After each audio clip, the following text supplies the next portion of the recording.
We had a little technical difficulty. I wanted to make sure that you guys were able to see all of this good, juicy information that we have for you today. So thank you so much for your patience. We truly appreciate you.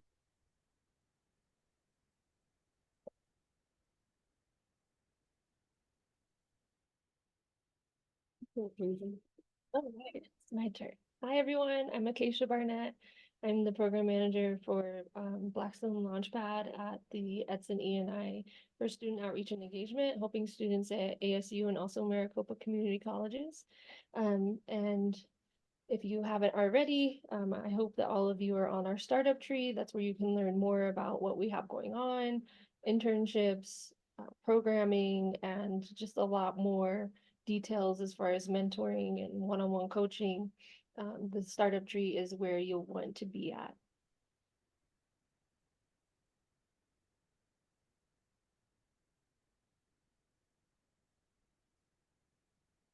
So just some friendly reminders to keep yourself muted, and don't be shy to ask questions. It's a judgment-free zone. This is specifically for you to learn and grow and get the knowledge that you need and ask the questions that you need to ask. So there's no wrong questions. And then also just remember to get interactive. You can throw your questions in the chat.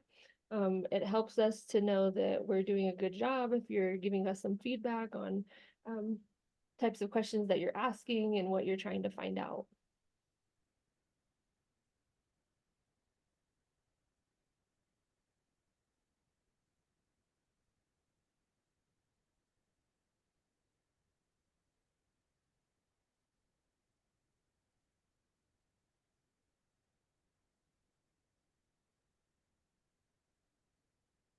All right, so today we are talking about leadership, one of my favorite topics. I'm very excited. I too will be taking notes and defining what leadership is, why leadership is important, characteristics of effective leadership, strategies for choosing your leadership style, identifying leadership styles, 12 key leadership components for success, and then how to bring out leaderships in others.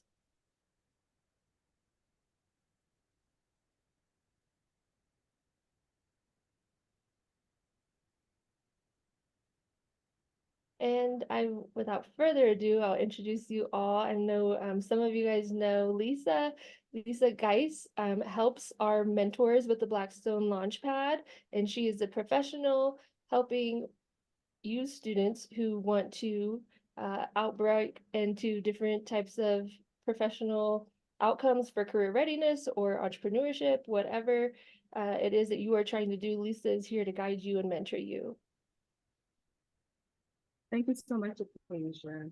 And again, welcome everyone, and thank you for your patience. But I just want to jump right into this because I know that this is a subject that all of you have been you have shared that you've been waiting for. And so I want to make sure that we have enough time so that I can really just pour into you and so that you can get your questions answered. So let's get started. So first we're going to do with the definition of leadership. I want to make sure everybody is clear about what that is. So leadership is the ability of an individual or group of people to influence and guide followers, society, members of an organization or team. So it kind of covers a lot. So that tells you how many opportunities that you can have to actually show up and be a leader. Why is leadership important? So for those of us who are entrepreneurs, the reason why leadership is important is it helps you to establish a clear vision. If you take the reins and you are the leader when you bring a team together, it will help the team to understand your vision, because the bottom line is that you were given the dream, they were not. So they're going to need your guidance. So entrepreneurial leaders convey their vision with clarity, which helps others buy into the company purpose. The next, an entrepreneur to be a leader and to exhibit leadership is for innovation purposes. When you're an entrepreneur, your world is ever evolving. So entrepreneurial leaders are always looking to inspire innovation within their organization, take on new opportunities, develop new products, services, and business models to stay ahead of the competition. The last thing you want to do as an entrepreneur is to become stagnant. A stagnant business means at some point your money flow is going to diminish, and we do not want that. The next reason is for adaptability. Entrepreneurial leaders are able to pivot and respond quickly to the market changes and new customer needs. Really, the customer needs, yes, the market, but the customer needs. Because as entrepreneurs, when you have a business, product, or service, we are nothing without our customer base. It's our customer base that will continue to fuel our business and continue to fuel our ideas. So why is leadership important if you are a career-bound individual? The reason for that is because being a leader helps you stay growth-minded. It keeps you in a growth mindset, which is that was our first workshop that we talked about, staying in a growth mindset. Those with leadership skills tend to assess their strengths and areas of improvement regularly. This helps them set realistic and ambitious goals for themselves. It also enhances your performance when you are a career-bound individual. By obtaining new skills in problem solving, communication, collaboration, and emotional intelligence, this pushes you beyond your current role and enhances your performance. These new leadership skills give you the ability to increase your quality of work, creativity, and production. You also become a highly desired employee. You become a highly desired employee. Employers look for those who possess leadership skills when promotion opportunities become available. So if you can show your employer that you are ready to take the reins, you're ready to lead, you're ready to grow the company, then when a promotional opportunity becomes available, they're going to think about you. You're going to be at the top of their mind, which then it advances your career. Leadership characteristics. So let's talk about what the characteristics look like when you are a leader. And this is the way that you can exhibit to your employer, or if you are an entrepreneur, you can exhibit this to your team. So you want to make sure that you're grabbing onto these characteristics. So I'm going to give you 7 of the characteristics of a leader. So a leader focuses on team development. The number one thing that you have to understand is just as you are evolving and growing, so is your team. You want your team to be able to grow and develop. So that requires you as the leader to actually teach them, share your knowledge, in other words, share your knowledge with them, teach them the ropes so that they can advance, offer trainings, things like that, so that they can advance within what it is you want them to do and beyond, so that they can add more value to either your company or your employer's company, and they're on your team. If they look good, you look good. Another characteristic is, in being an effective leader, is you have to be okay with delegating the work. I always say, and this is completely not proper English, but I'm going to say it anyway. I always say, don't be a taker-backer. So you don't want to give work away and say, yes, this is what I want you to do. This is when I need it. And then you're constantly, looking over their shoulder, micromanaging per se, to say, hey, is that done? How can I, where are you at? Just go ahead and delegate the work. One of the things that I know personally as an entrepreneur is, if you don't learn how to release work, what happens is you end up with burnout syndrome. And this can also happen in your career, because you're trying to take on and you're trying to do everything, be everybody, and ultimately you're taking on more than you should. So trust your team. Another characteristic is encourage strategic thinking.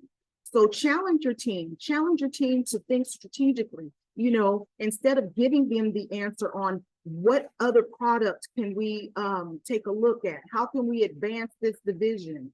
Instead of telling them those things, ask them and allow them to come to you and give their thought process and help them along the way in becoming strategic thinkers. Also, you want to empower your team. And to me, that goes along with encouraging them to be strategic thinkers and delegating the work and trusting them. So empower them. Tell, when they come to you, ask questions, ask probing questions where even through that dialogue that you're having with them, they're ultimately coming up with the answer.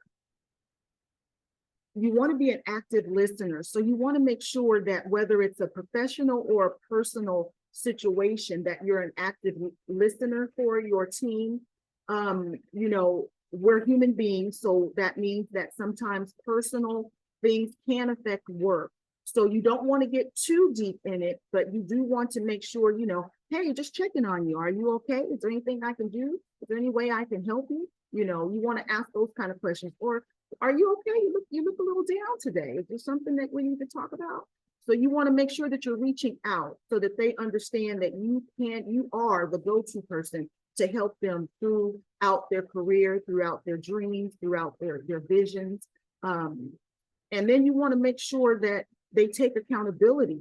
If I'm going to delegate this work to you, now I want you to understand that you will be held accountable for the work, and I'll be held accountable as well if I kind of put my hands in the pot, per se. If I put my hands in the pot too much and I'm micromanaging you, then I definitely want to take accountability for that. But you want to make sure that they understand that there is an accountability factor. And last, but certainly not least, you want to respect everyone that you come in contact with, everyone that you work with. You want to respect your team. You want them to know that they are respected and highly valued by you. Does anyone have any questions about those 7 characteristics? Or is there a characteristic that you, now that you see the 7, that you're thinking to yourself, maybe I need a little work on that? Anyone?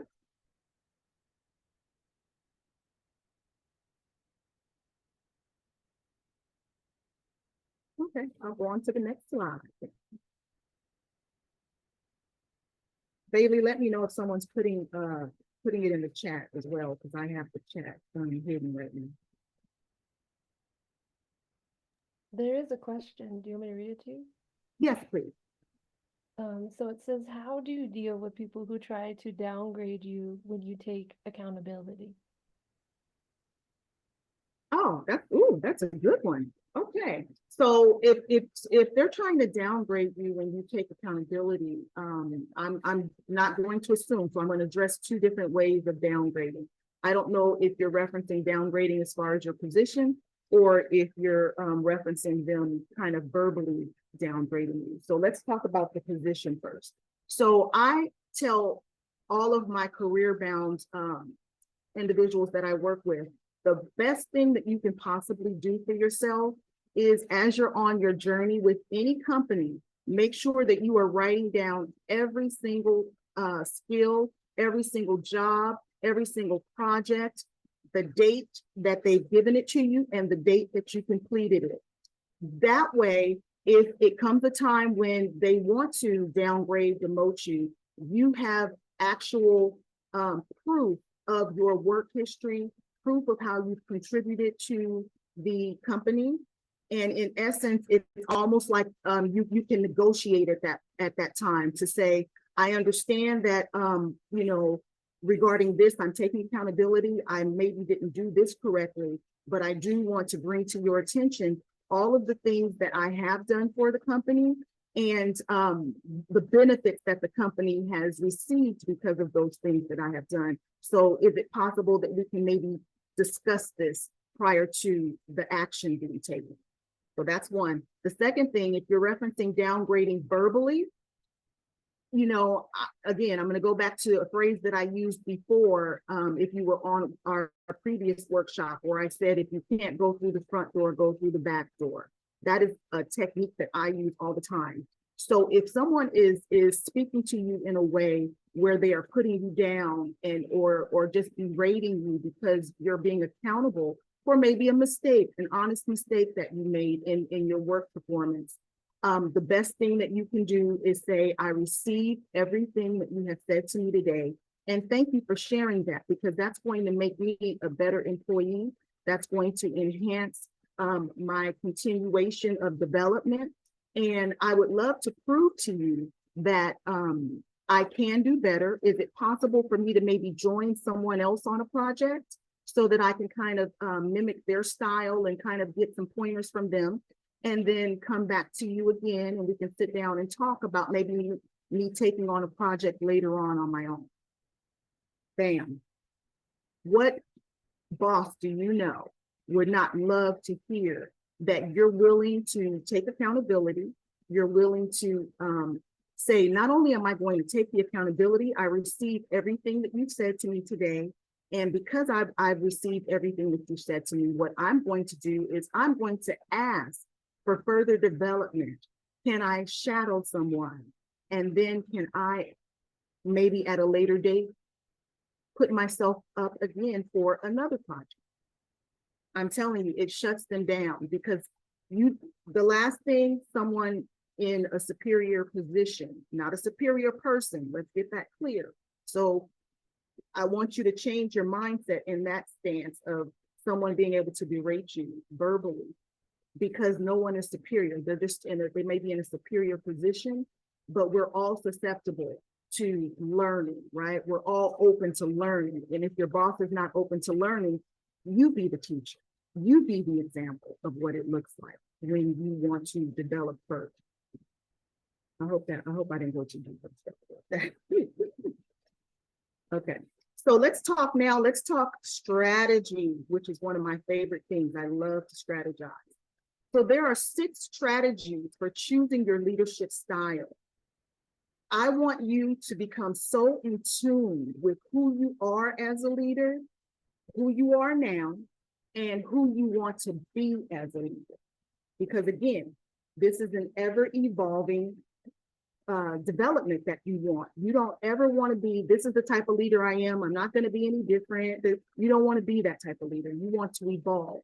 So what I want you guys to do from this point forward is I want you to think about the style that you have now, and then a style that may challenge you, a style that may challenge you. You might say, oh my gosh, I don't have the personality for that particular style.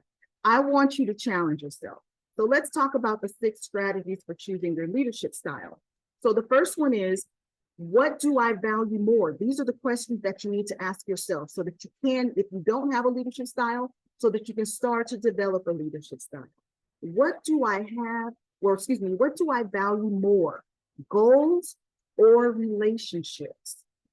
Now that's a question I can't answer for you. You literally need to ask yourself that question. Goals or relationships? Which one do I value more? And once you have that answer, write that answer down right now as we're speaking. If you value goals more, or if you value your relationships more, you'll start to see how things come together. I call it the blueprint.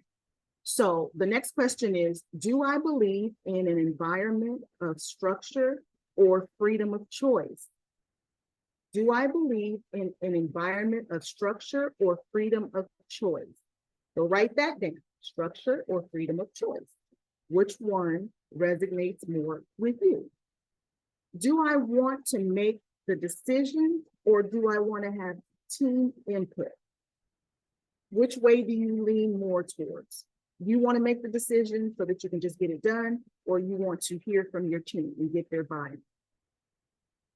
The 4th one, is my focus on short or long-term goals? On short or long-term goals?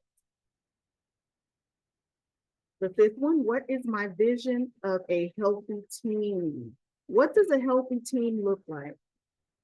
And one of the things, or one of the guides that you can actually use, is your time in the work field. When you were in a work field, unfortunately, I'm pretty sure we've all experienced this. where we had a job and we thought it was the best job ever. We loved the people there. We loved our boss. It was really a great environment. And then we end up someplace where we're like, oh my gosh, oh, here he comes. Oh, here she comes. Oh, where you just like, eh, these people. So what does a healthy team look like to you? Does it look where they're good? We can go back to question number 3, right? That means you like the team input style. Or is it a team where just let me know what I need to do so that I can get it done? There's a I question for you. uh-huh. It says, how do you delegate tasks more effectively while also ensuring that one is not micromanaging? Well, if you're delegating a task to someone, the way that you do that is you tell them what's expected and you make sure, let me just say this, make sure this is always in writing. And when I say in writing, it could be via email. But the reason why I'm saying that is there's 2 reasons. The first reason is because, we're humans, and sometimes even when we're having conversations, some things can be missed, right?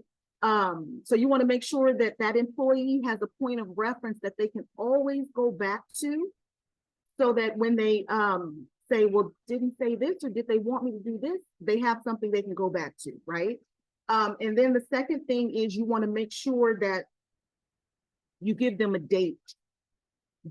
I want this done by this date, and that's that list of tasks that you sent them an email. You give them the dates that you would like it done. But releasing the work is what is really important for the leader. So you have to, when you hand it over, you have to be okay with releasing it. If you're one of those people who you're having a struggle of allowing people to actually do the work, this is what you should do. You should say, hey, these are the things I want you to do for this project. Let's make sure that we're meeting weekly.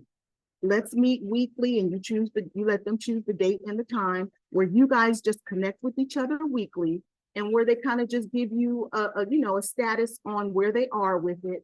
And that way they don't feel, because it's all about how they feel. You don't want people to feel like you're micromanaging them. So that way they don't feel like you're micromanaging them and you don't trust them, that you trust them to do the work. You guys are just coming together to do check-ins. And in those check-ins, that's an opportunity for you to say, oh, that sounds wonderful. That looks great. Can we also add this in? I think that would really solidify what you've already put together. I hope that helped, because that's also a technique and a strategy for, you want, again, just remaining respectful. When I give you the work, I trust you. I trust you to do the work. Are there any other questions, Acacia? They said, thank you, Lisa. That is really helpful. I get it that I need to be more specific with tasks and deadlines and other expectations. All right. Okay, so our very last strategy for your leadership style, this is the question you want to ask yourself. Which style allows me to be my authentic self? Which style allows me to be my authentic self? And those who are on your team or employees, they can spot a fake boss, supervisor a mile away. They can spot it. So I always say, no one can be a better you than you. So just be your authentic self. When you are your authentic self in the workplace, what you are actually conveying in the moment as you're being authentic, first of all, although I might be your supervisor, I am human. That's number one. Secondly, you're conveying to them that, I do care about your work. I care about you. I care about what we do together. I care about our success. The employee's success, the team's success is always your success, right? So we have to succeed as a team. And then also, who wants to walk around, because we're at work most of the day, who wants to walk around not being who you are? Not being who you are. Now, I'll say this. Sometimes we do have to shift based on who we're dealing with, talking to, we may have to shift, right? So for example, if I have an employee or someone on my team who is very sensitive, they're a sensitive individual, whether at work or at home, they're just sensitive. What I have to make sure that I do is that I recognize who their authentic person, who they are, right? It's not just about you being authentic. You have to also allow your team to be authentic. So I have to recognize that this individual is sensitive. So I have to maybe use a different tone when I'm speaking to them about certain things, whether it be work performance, or if they made a mistake and I want to have a conversation with them about the mistake. I have to maybe change my tone. Maybe I need to change my words when I'm speaking with that individual. Maybe that's an individual that I kind of have to take under my wing to really give them confidence, the confidence that they need to not be so sensitive, to understand that it's not about them personally, it's about the whole team and us getting to the end goal. Does that help? Does that make sense?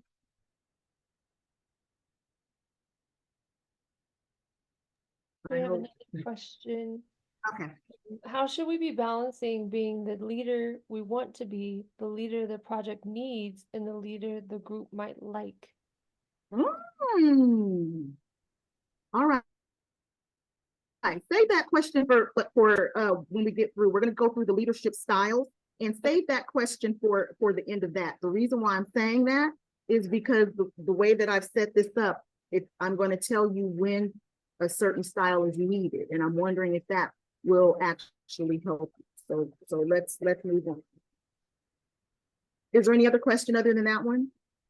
No Okay. question, just some reflections, but good to go. Okay. All right. So now we're going to get into the leadership styles and why, or what is your leadership style? So again, for this particular section, I want you to think about what you may think your style is now versus what style would challenge you. What style would challenge you? The best leaders are those who are okay with the evolution. All right, let's get started.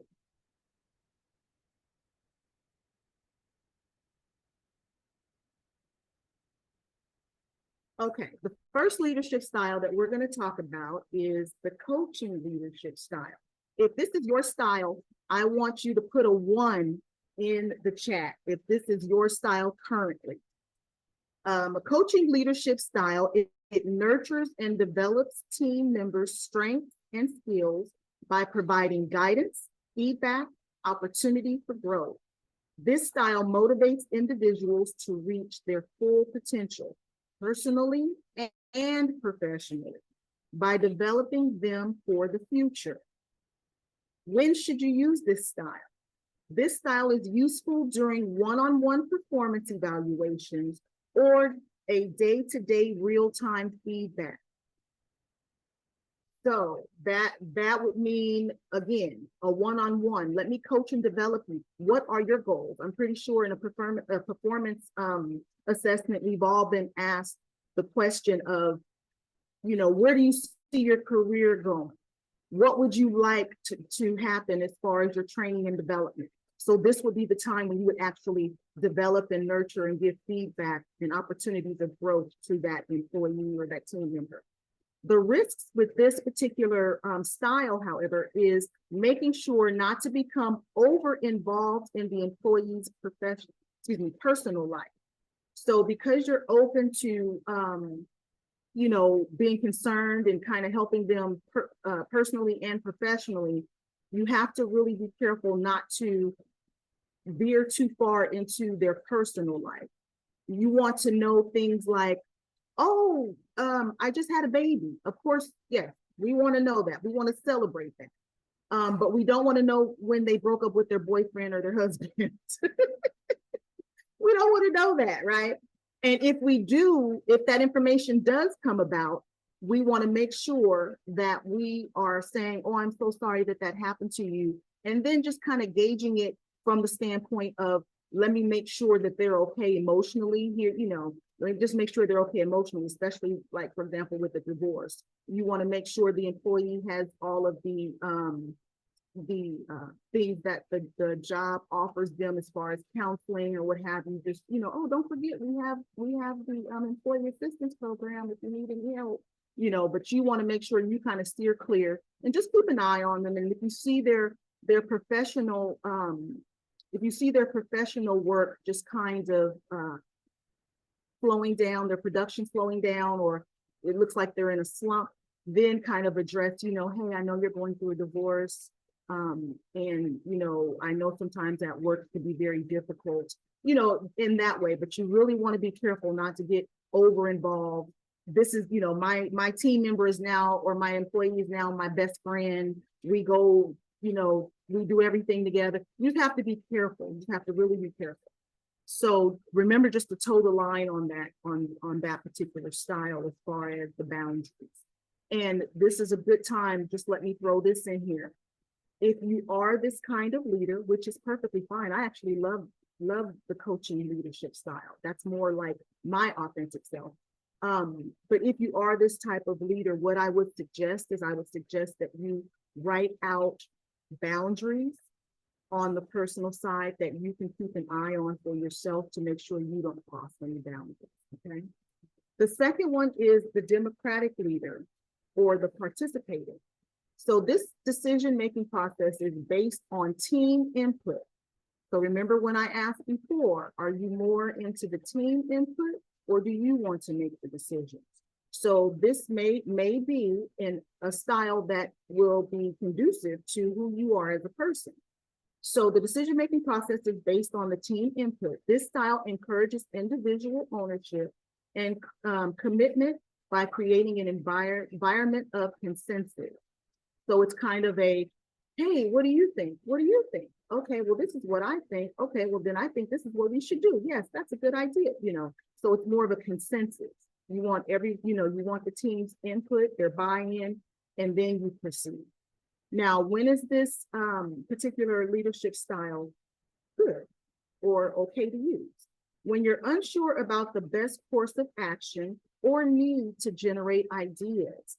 The more you get engaged with your team members, the more you kind of get their minds working and ideas are thrown out. So it fosters a environment of ideas, fresh new ideas. Maybe that's a better way to say it. Fresh new ideas. What's the risk? The team may lack the knowledge or experience to assist you. So that's something as a leader that you have to determine, maybe like after the first 2 or 3 times when you've come and brought everybody together and you didn't get exactly what you were looking for as far as, ideas or input, maybe it's time to assess, wait a minute, are they at the point where they're ready to give me that? Do they still need some more development? Okay, so I'm going to pause there. Are there any questions right now?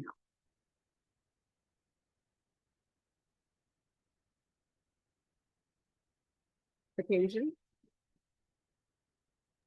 No, nothing's in the chat. Okay. Does anyone want to come up and let us know if one of these resonate with them? One of the either the coaching leadership style or the democratic leadership style? Does anyone want to come up and share?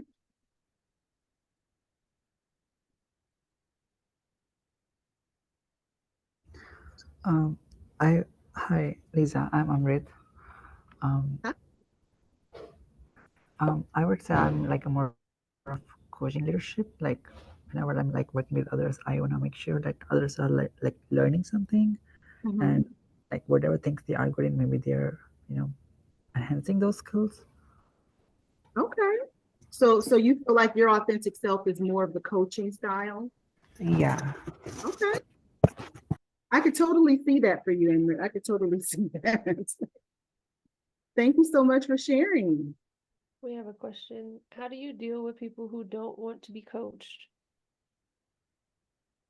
Okay, well, if you're in the workplace or they are on your team, then if they don't want to be coached, the one thing that you need to do is make sure that at some point, once you've recognized that they don't want to be coached, that you have a real conversation.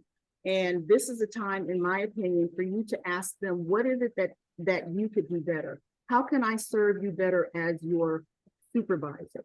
How can I serve you better in your career path and what you feel the direction you would want to go in? So I would ask them multiple questions about their desires. And in that, I would give them projects or put them in a direction where it kind of fosters them to feel it is. Those who don't want to be coached, it's typically because there's an insecurity somewhere where they are feeling if they reveal certain things, then they're not going to look the way they want to look, the way they want to be perceived. So I would completely try to eliminate the insecurity because no one person knows everything. So to be in a world where you don't want to be coached or developed is of course not growth mindset. It's not a growth mindset at all. But in addition to that, it's going to hinder the team. So you have to just again analyze that particular employee or team member to see how can I, as a leader, what can I do to bring them on board so that they are functioning within the complete circle of the team. And that's a challenge to the leadership, trying to figure out how can I really make this person understand their importance on the team as well as their contribution. So that's the direction I would take. I would really sit down and just have a conversation to find out what their desires and their goals are, and then direct them in that way or put them in that position on the team. I hope that helps. Any other questions? No, you're good to go. Okay. All right, we're going to move forward to number 3 and 4. All right, so now we have the strategic leadership, the strategic leader.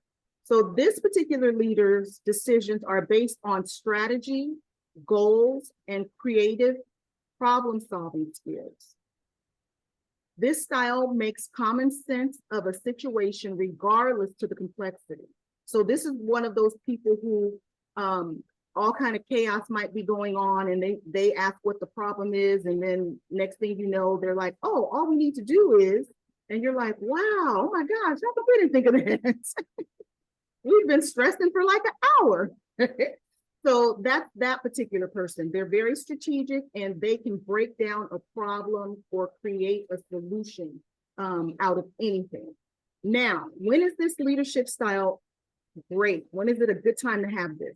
It's when we're dealing with big picture focus, when it's a big picture focus through the organizational path.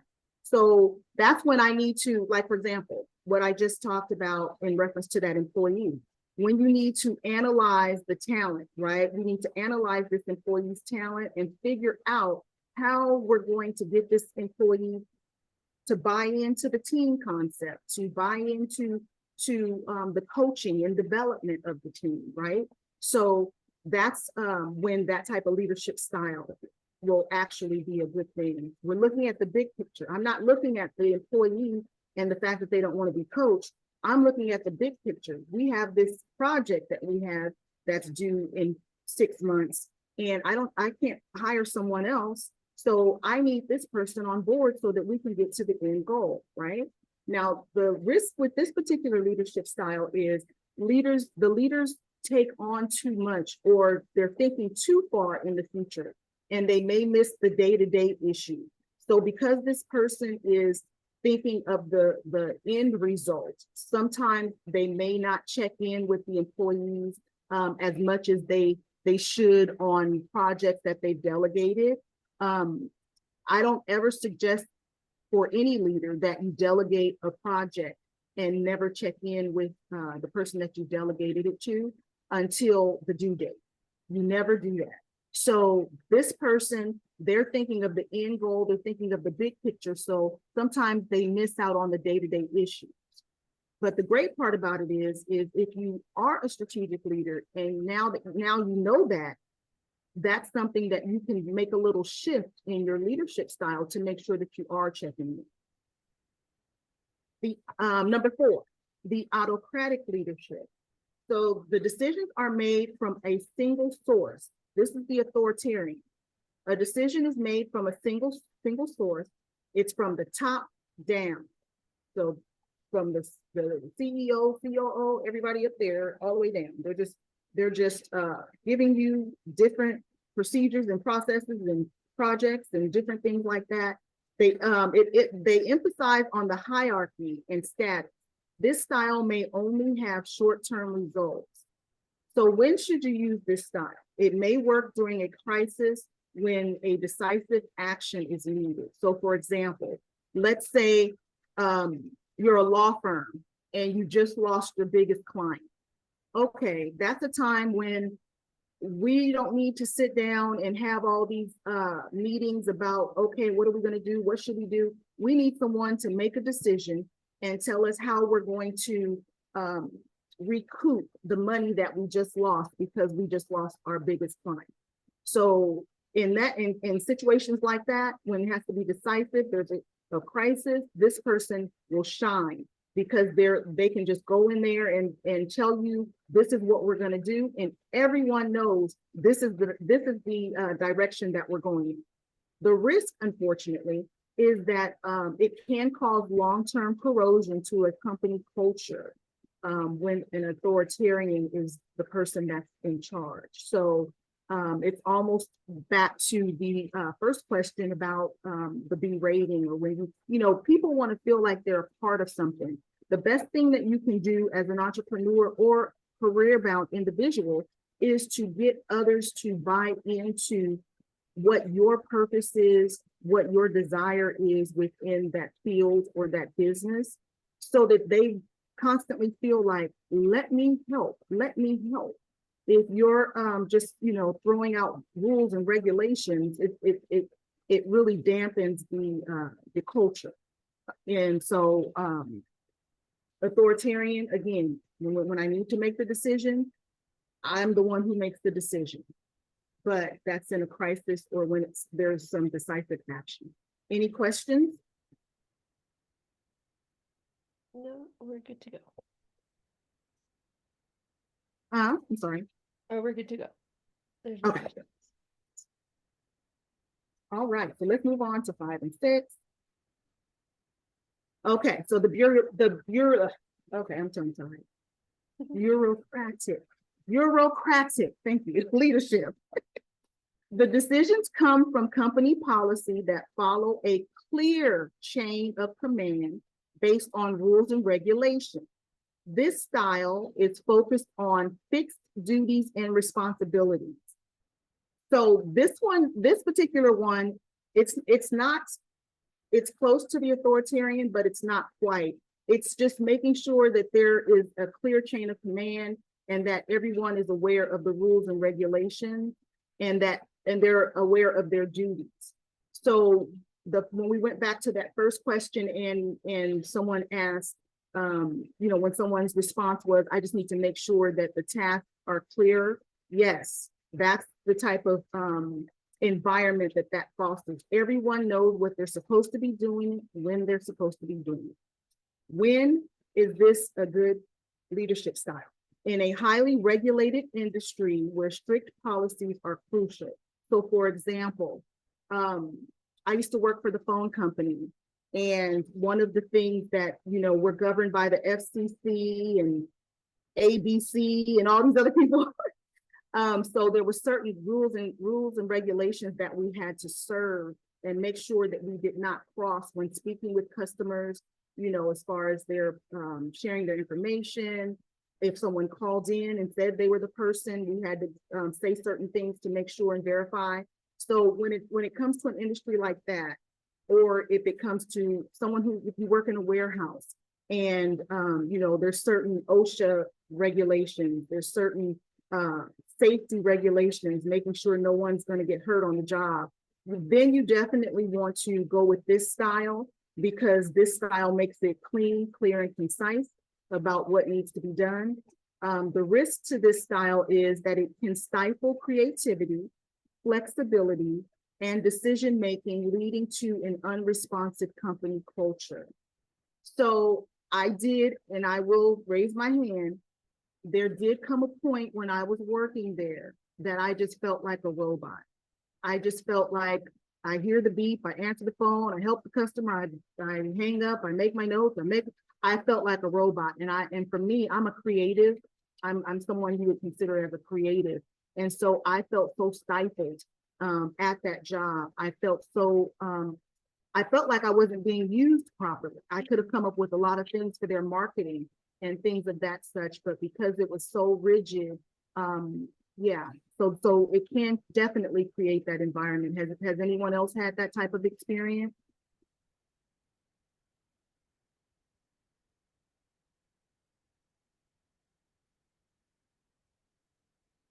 You can just unmute yourself and share it. Okay. Well, that was my experience, and I stayed at that company for 20 years. So yeah.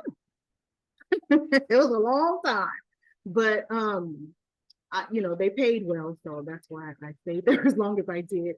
But I literally, it just got to a point where I felt like in order for me to be my full authentic self, I needed to do a pivot in my vision of what I saw for my life and what I saw for my career. All right, pace setting leadership. These leaders set ambitious goals. This style expects excellence, productivity, and self-direction. When is this a good style? It's when you're in a fast-paced, highly motivated environment. Fast-paced, highly motivated environment. The only problem is, and the risk factor is, it may cause burnout. When I think of this particular leadership style, I think of Google. And let me explain to you why. Even though Google is a relaxed environment, work environment, they have to meet certain goals. They have to meet certain quotas. And just like I'm originally from California, Silicon Valley. Yeah, they were, everybody was making a lot of money, but there was a lot of pressure to make sure you produced as well. So a lot of people, they became stressed, depressed, and things like that, because they were like, oh my gosh, keeping up with this, keeping up with the pivot of this industry, it really got to a lot of people. So, but the pace setting, oh, go ahead. We have a question. Okay. Sometimes when I have new ideas or feel that I can work better, I feel that I am either not being appreciated or that my work will benefit others without any appreciation or rewards directed at me. How can you stay motivated, or should you just leave? Okay. Well, I never tell someone to just walk away if the job is a good job. If it's a good job, and when I say good job, what I'm referencing with that is if it's someplace that's, of course, taking care of your living expenses, your lifestyle. But if you are going to leave, never leave without finding something else first.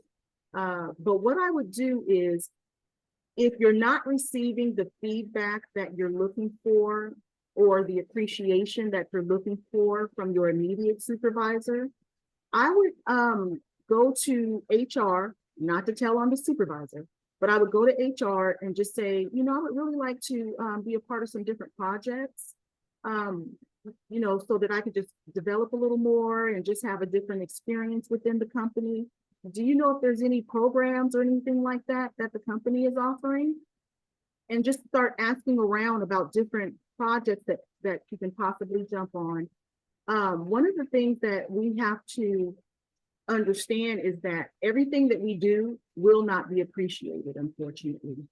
But when we are putting forth our best, excellent selves, there has to be a certain set of, I say, self-appreciation. Because ultimately, if you put that forward and other people benefit from it, even if no one says you did a great job, guess what you get to do now? Now you get to go to your resume, you get to add that project onto your resume and the results of that project, meaning if it brought in, let's say you put something together and it brought in an extra $100,000 for the company for that quarter. Well, now you get to put that on your resume. So just because you don't see the appreciation in the minute doesn't mean there's not going to be an appreciation in the month or the year. There's going to come a time when everything we do, every single thing we do, I promise you, every single thing we do will be acknowledged.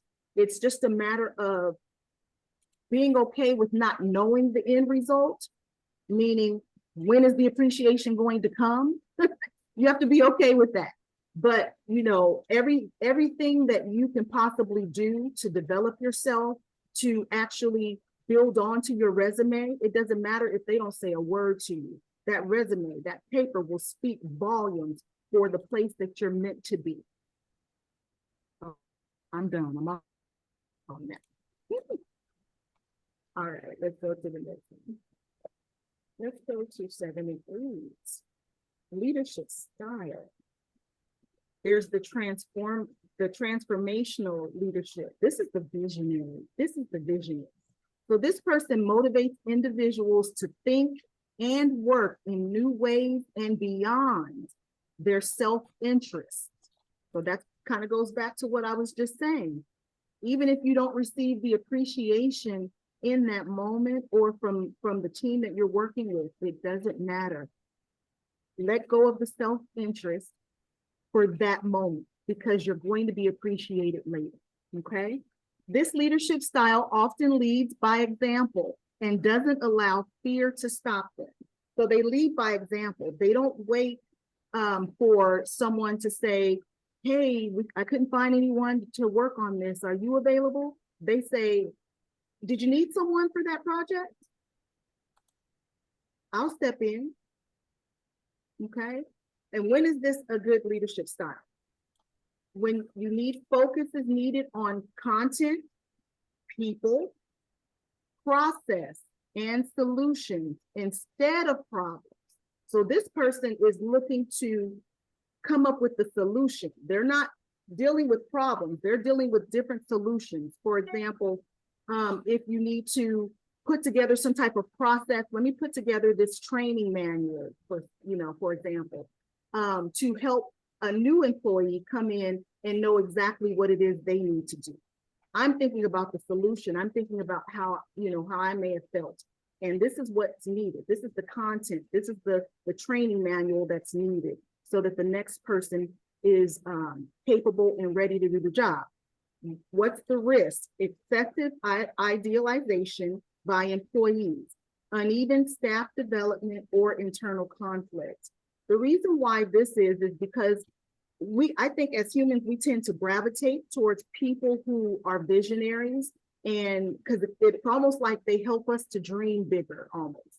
And so we kind of gravitate to them. So there can be sometimes between an employee and a supervisor, there may be some idealization that goes on from the employee where, oh my God, Bob is great, but because Bob is always thinking of how to help, how to motivate, how to do all these things, sometimes staff development isn't in the forefront of his mind. So therefore, the staff may not be where they need to be.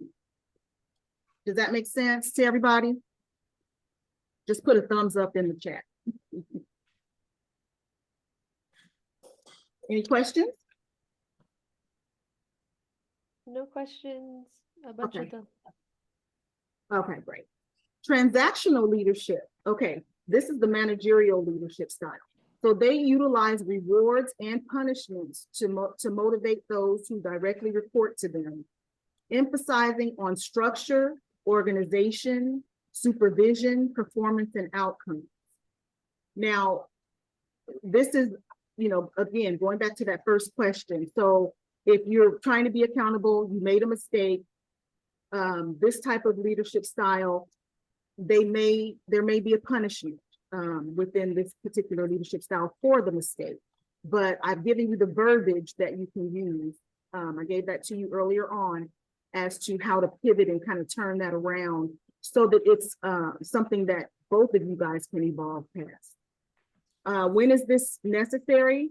when the focus is needed to set expectations and standards that will maximize organizational efficiency and productivity.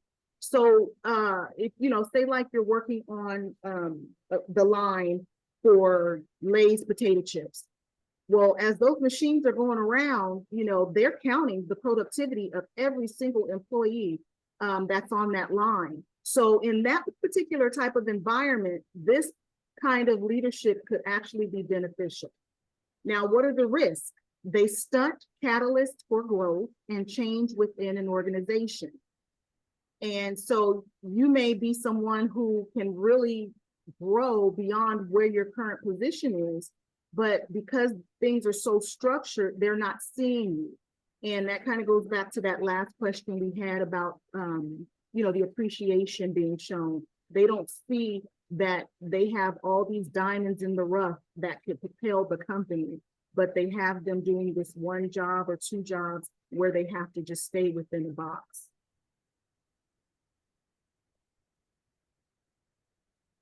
Okay, number 9 and 10.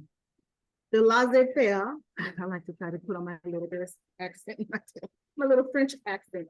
Laissez-faire leadership. That's the delegated leadership style. So the decisions come from individual employees. This style is a hands-off approach and gives nearly all authority to their employees.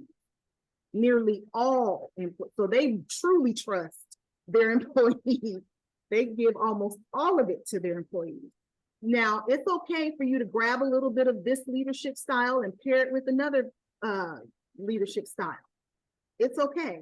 I was sharing with one of our team members here that this leadership style, this is what I think of when I think of a leadership style. And maybe if I give you this visual, you'll be able to understand how it's okay to adopt all the different leadership styles and different pieces at different times.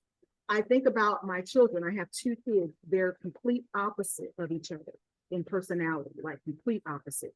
So I learned when they were little, I had to be almost 2 different mothers.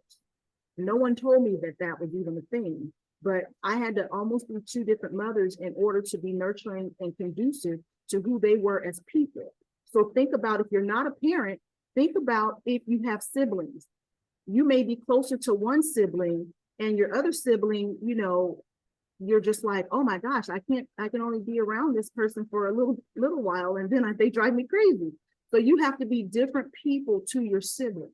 So it's that same concept, you know, employees or team members, you're going to have to be sometimes different leader. You have to be a different leader to different team members or employees. So it's okay. It's about getting the knowledge of the different leadership styles and then being able to, through those 6 questions that I gave you early, determine who your base is, who you are in your base as a leader, and then who do you need to adapt to be. I hope that helps someone. Okay, so when is the laissez-faire leadership style a good thing to have? When it's a more relaxed, creative company environment, like a young startup company, something that's just an example, a young startup company, just really relaxed. Now, what can the risk be? You can limit team development. Roles and responsibilities can be unclear, creating silos versus group cohesion. So that is one of the risks. Everyone's so busy doing their own thing, working on their own project, that everybody's in their own silo. There's no cohesion and we're not moving forward together. Now, situational leadership. The decisions vary by situation, team readiness, development, or needs. So this is kind of what I was talking about. Sometimes depending on who the person is on your team, you may have to be a certain way. As well as, where is my team at? You know, where are they as far as their development? Are they even ready for me to be this other type of leader? You know, I need to pull back a little bit. So when is this a good time to have this type of leadership style? Businesses requiring frequent change and flexibility with its talent and support. That's when it's best. And what are the risks? Frequent changes can be confusing and stressful for teams. Frequent changes. I had an employer where They would come to me to start a project. I would start the project. And then as I'm almost done with the project, they would say, oh yeah, we're not going to do that. Well, we decided to go in a different direction after I've done all the work. So after a while, I started to feel like I don't have my footing here. I don't have a sense of comfort in knowing that I know my job, because at any given moment, we're going in one direction and then they've decided to go someplace else. So it can be difficult. It can be difficult. You don't want your employees to, just always be unsure, because you're not going to get the best out of them all the time. But again, when judging the team readiness and development and their needs, this is really a good leadership style to have.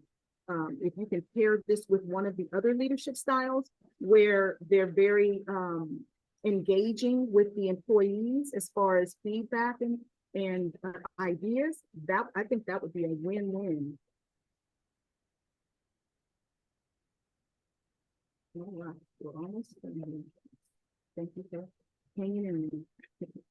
All right, number 10 and 11.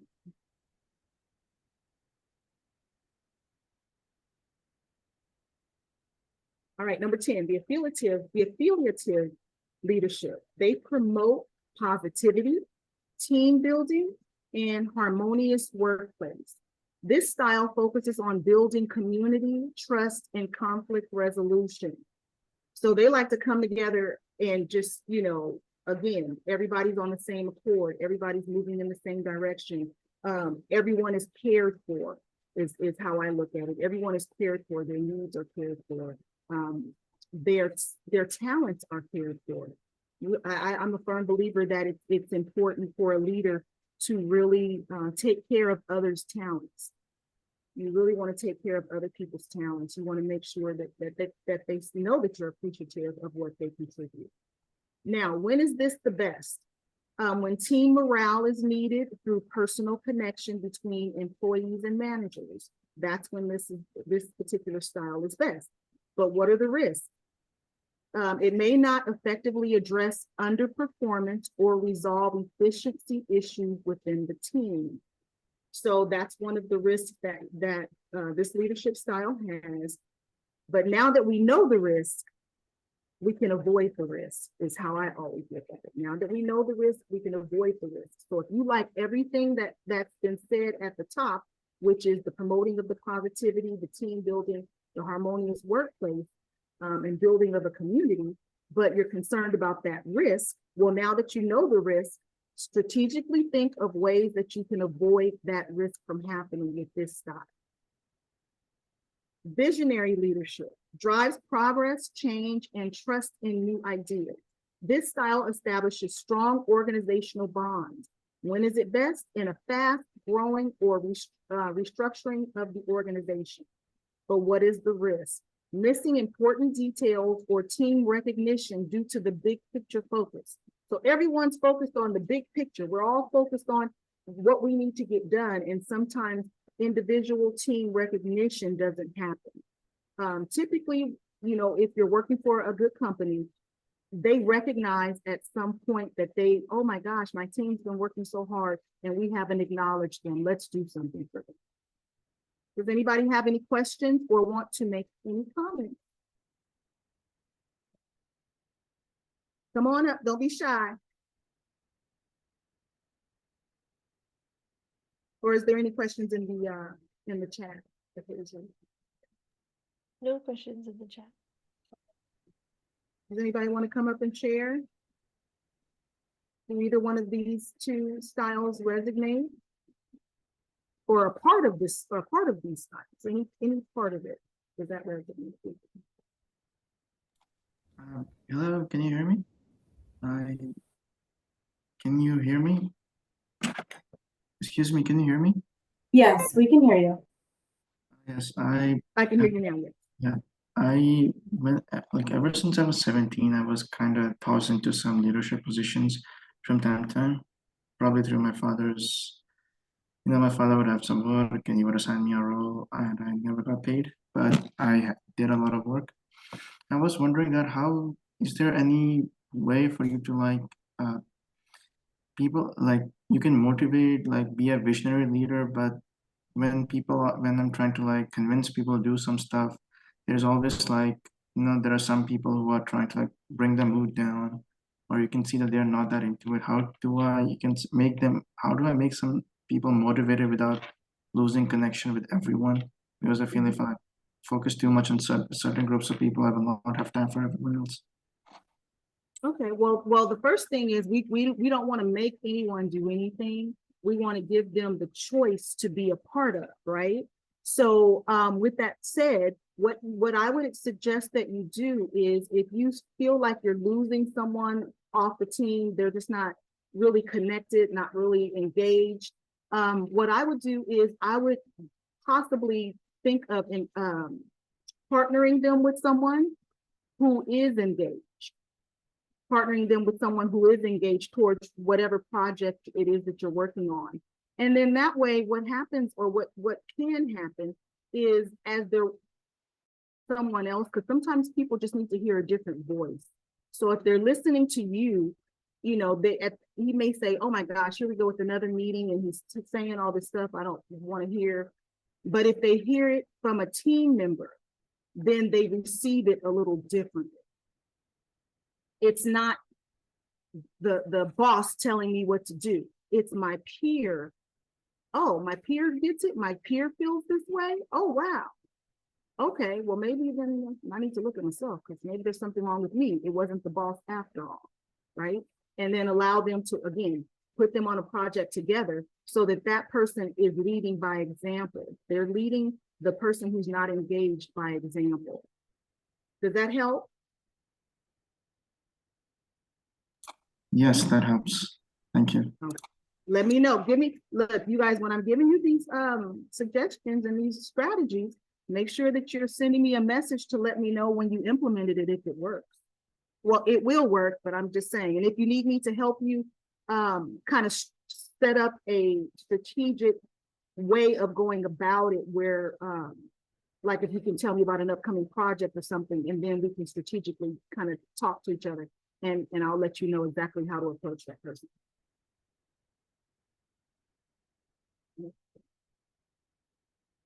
Let's move on to number 12 and 13.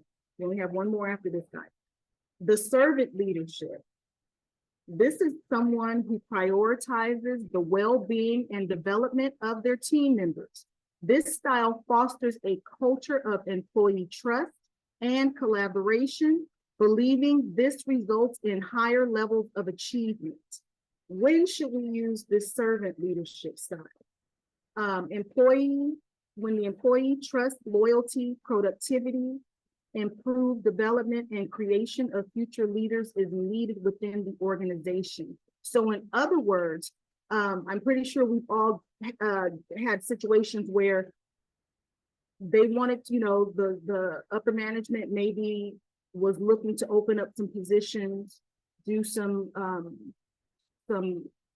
different things within the organization, and they put up the job post for the public. And you're thinking, why would they put up a job post for the public when I'm sitting right here? You have all that, everything that's on that post that you put out to the public is in me, right? So this is a style that actually will help to serve that. So if you have the servant style, first of all, because you're in that position, you trust the employee. But if trust is not there, loyalty is not there, productivity is not there, before going outside, you need to look within to see, do I have leaders? Do I have anybody who can step up and be a leader? Do I have anyone who maybe with a weekend training or a 1 month training, they will be there in that position where they are now leaders? What can I do within my organization? Because if you don't get a handle on the demise of the culture, then what will happen is you'll bring in someone new because you put that job posting up. That new person will come in, but they're coming into a tainted environment. And you really want, going back to the first slide, a healthy environment, a healthy work environment, right? So what are the risks? The risks are leaders can become burnt out and may have a hard time being authoritative when needed because they're giving and being there and trying to foster this culture. They'll get burnt out because, as Saeed just said, how do you make someone do something? Unfortunately, we can't make people do things. We can only suggest, encourage, uplift, right? Guide. Those are the things that we can do. So that can become very burdensome. It really can. So that's what the leader needs to be careful of, that they don't become burnt out because they're dragging or pulling people along. So that's why it's so important when you start to see the demise that you kind of deal with it right away, so that it's only one person that you're actually having to deal with versus 15 or 30 or 100, however big your organization is. All right, charismatic leadership. This leader possesses a compelling vision and influence through their charm, confidence, and persuasive communication skills. This style can motivate teams to achieve ambitious goals. When should you have this leadership style? Collaborations and team support is needed to meet company projects or mission goals. So this is when you want to really just, come in there and be charismatic, right? You want to really get everybody revved up and ready for this new project that we all are going to have to work 18 hours a day to complete. We want them happy. What are the risks? The risks are the leader may develop the inability to course correct, inadvertently sabotaging the initiative. And the reason for this is because they're so highly focused on the project. They're so highly focused on what the initial goal was. So sometimes they may kind of get in the muck and not have the ability to course correct because they want to be positive about everything. When you are a leader, unfortunately, everything is not positive. Everything can't be positive. All conversations can't be positive. I don't know anyone who just wants to write people up for fun, but it's something that you may have to do. So someone who is in has this particular leadership style, they just want they want the whole vision. They want everybody to jump on the train with me and let's go do it, right?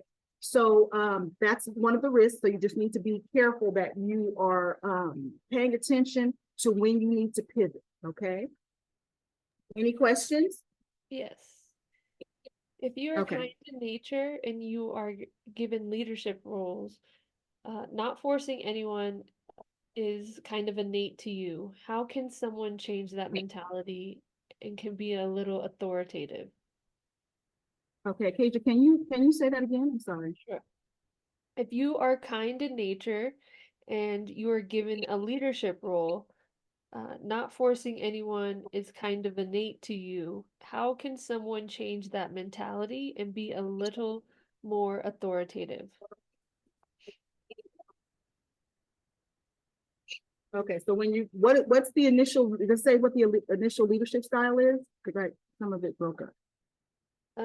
They're kind in nature, and I'm presuming that they've been giving a leadership role that is maybe not something that they've done before. Okay, so they want to know how they can be more authoritative. Yes. Okay, so if your true authentic self is to not be authoritative, and I'm just assuming that based on the question, then what I would suggest is to take I know the word authoritative, it has almost like a negative connotation, but it's really not. It's not, because there are times when you have to be stern. So what I would do though, just to take that negativity off of it, if there's a time when you do need to kind of step up and be a little more stern, there's a way to do it. So I like the warning system.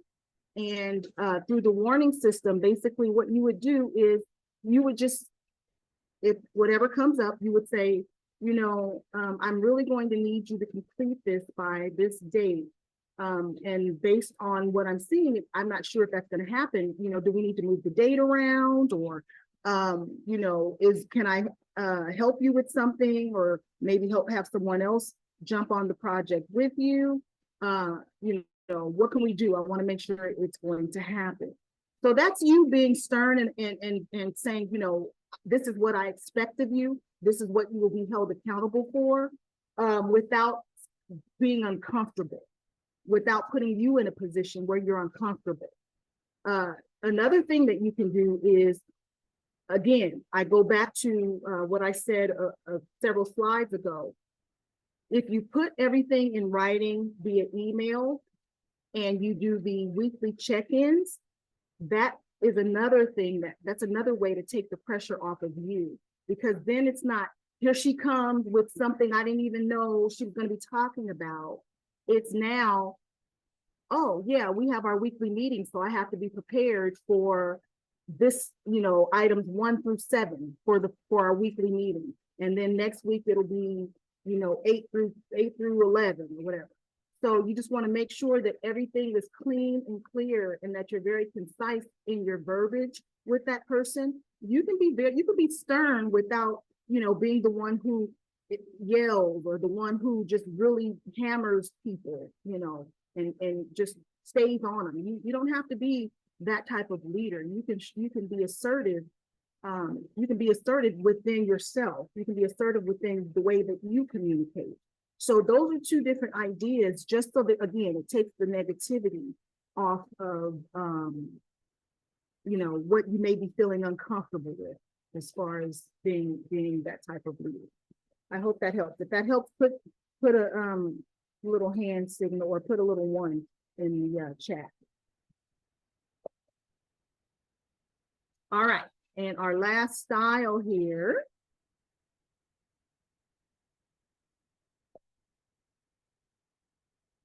All right, the authentic leadership style.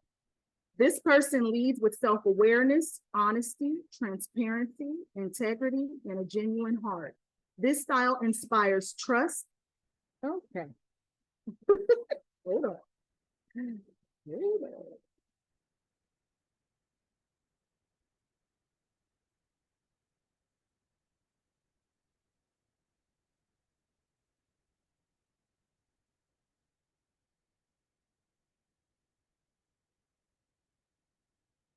All right, sorry about that. This style inspires trust and motivates their team to do the same. When is this a good style to have? Organizations need a high performance environment with individuals and collaborative support of one another. Improved team performance flourishes where there is a trust factor. And that's what a lot of leaders don't understand, is that when the team feels, when they trust you, they flourish. The performance, they want to work for you. They want to work with you.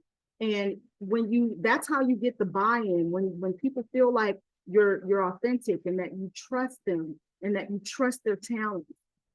Now, what's the risk? The risk is that you may put the employees' values first, which results in difficulty adapting to different situations or modifying behavior as the company needs change. So the risk to the authentic leadership is you have to always keep in mind that the company needs come first.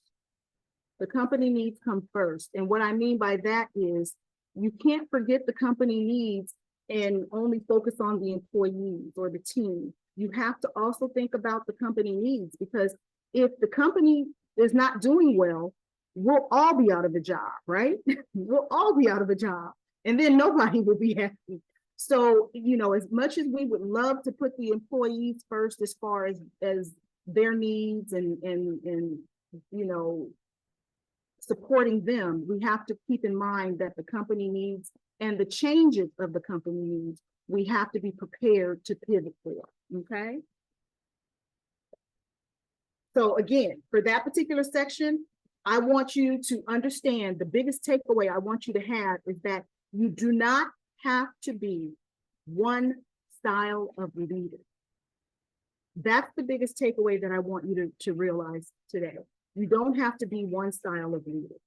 So let's really quick talk about success and the success. I'm going to give you some strategies really quickly here. Okay, what 12 key leadership competencies can help you succeed? Decision-making, team building, creative thinking, authenticity, delegation, accountability, being open-minded, lifelong learner, meaning always being open for growth, integrity, strong communication, adaptability, vision, and for a bonus, being collaborative. Being collaborative. When it's all said and done, people really, you'd be amazed at how much people enjoy you bringing them into your world, bringing them into your vision. Okay. How to bring out leadership in others. Be their leader, lead by example. Empower them to make decisions. Build a culture of development. Reward good performances. Create idea sharing opportunities for them. And then assign them to special projects. Thank you so much for joining us. I want to thank our team, Laura Dunning, Acacia Barnett, Bailey Johnson. We truly, we all have a passion for bringing these workshops to you. So we hope that you enjoyed it today. Don't forget to sign up and register for the next workshop, which is creativity. That'll be on June 25th from 2 to 3. Does anyone have any more questions for me or anything that I can do that will assist you in a current situation? I would first thank you, like with all the leadership styles. Like I didn't know even there were so many leadership styles out there. It's really helpful. I just knew the servant leadership. But yeah, and I would thank you also, like also rephrasing the authoritative leadership style, like from just being very strict to someone like being specific. I think that's really helpful. And the last slide, like being successful, I think it's kind of a mixture of all the styles, like depending on the situation. I think it's really helpful. I literally learned a lot today. Thank you so much. And that's what I wanted to make sure that was one of the takeaways, that everyone understand. You don't have to be one way. You can be who you want to be in that moment. As you evolve, so will your leadership style, and that's completely okay. Yeah, and I would also say, like, as questions were arising in my mind, like you kind of automatically answered those questions. But like, so I'm kind of currently working in a team project, and like we don't, like all this, we don't know anyone else, like before we were like formed the teams.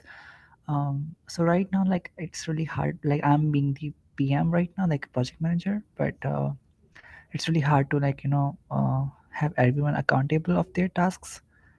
So Do you use Trello? I don't use Trello. I've been using like no, I've not been using. I'm just typing the tasks. Okay.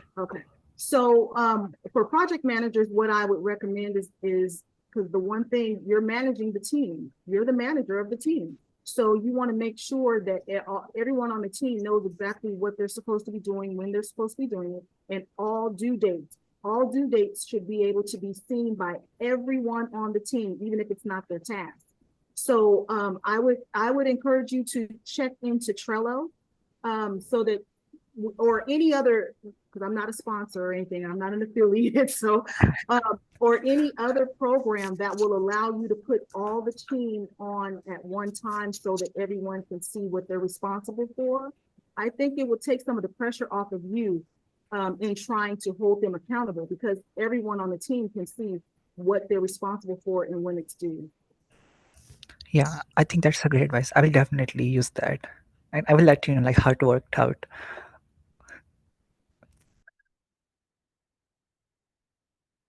I'm sorry, what did you say at the end?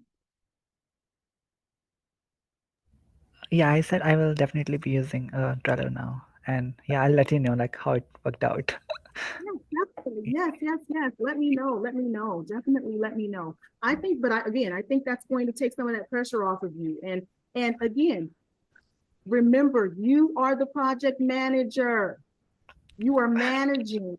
You are managing everybody. So don't give away your authority. Do not give away your authority. Okay. Yeah, thanks. Yeah. You're welcome. Anyone else? Hello, can you hear me? Yes. So I also want to say thank you so much. It was an amazing event, and I learned quite a bit. And it's great to be here. You can say, learning about how to be a great leader, because ever since I was a kid, we were never taught about this. It seems like you're either expected to be a leader or you're not a leader, or you magically become a leader. How was the connection? Was the middle part? Just doesn't exist. So one thing I wanted to ask is specifically because I've been a leader for sometimes, but I always felt like an imposter, and I mean I didn't do all that good work as a leader. I mean I was at the end of the day I just had to like fix everything myself. So how do you can one thing is that that when you that I learned is that when you're a leader you have to like punish and reward in proper measures, but everyone has sort of like a different amount you can say of like rewards that you should give. Like that some people don't respond well to punishment or being strict, some people are the opposite. How can you make sure that you are meeting everyone's need in terms of punishment or reward, while also keeping things fair, like without No, that's a good question. That's a really good question. So this is the thing. And this is why it's so important to go through the 6 questions about what type of leadership environment. So, right, the environment you want. Is it more important for you to reach the goal, a friendly environment? What are the things that are important to you first, right? You have to deal with who you are as a person first. And then again, get to know your team. So you're right. You want to remain fair. So the way that you remain fair is that everyone understands what is expected of them. And they understand that, if we don't meet this deadline, guys, unfortunately, we're going to lose this contract, right? That means everybody understands that. Everybody understands that I've delegated these tasks. I've broken them up and delegated them. So if 9 of the 10 people complete the task and all 10 don't complete the task, we're going to lose the contract. I mean, it's common sense. Anybody would know if I lose my company a contract, there's going to be some ramification of that. If I'm the one team member that did not do what I was supposed to do on this project at the time, by the deadline I was supposed to do it, then you at that point are well within your authority to take the action. Now, as far as who people are individually on your team, and I'll go back to the example I used earlier, someone may be more sensitive than others. Well, you can still have that same conversation with the sensitive person if they were the one person that didn't do what they needed to do on the team to get the project completed. You could still have that conversation. I'm just going to have it with you with a softer voice, a softer tone, but the conversation will still be had. Does that make sense? Sonic the Hedgehog. So you're still holding everyone accountable. You're just not, you're speaking with them differently. But everyone, to be fair across the board, everyone should have the same consequences or the same rewards, right? So I hope that helps. Yes, it does. Thank you. You're welcome. Anyone else?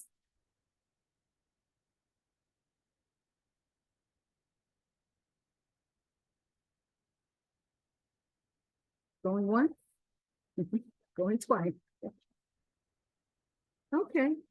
Well, that will bring to a close our workshop for today. Again, thank you so much for your patience. Thank you for just showing up. Thank you. We really appreciate you each one of you for showing up and being a part of this workshop, being a part of the previous workshops. We're really working diligently and working hard to build a community so that we can all grow together. And again, if you want to schedule time with me, you can go in on Startup Tree and you can go ahead and book some time where we can kind of just have our own one-on-one dialogue. If you want to send me a message, feel free to do that. I can answer your messages and kind of respond to whatever situation you have going on that way if you don't have the time to meet or if there's no time available. But we truly appreciate you. Make sure you guys have a wonderful rest of your evening. And thank you again for joining us.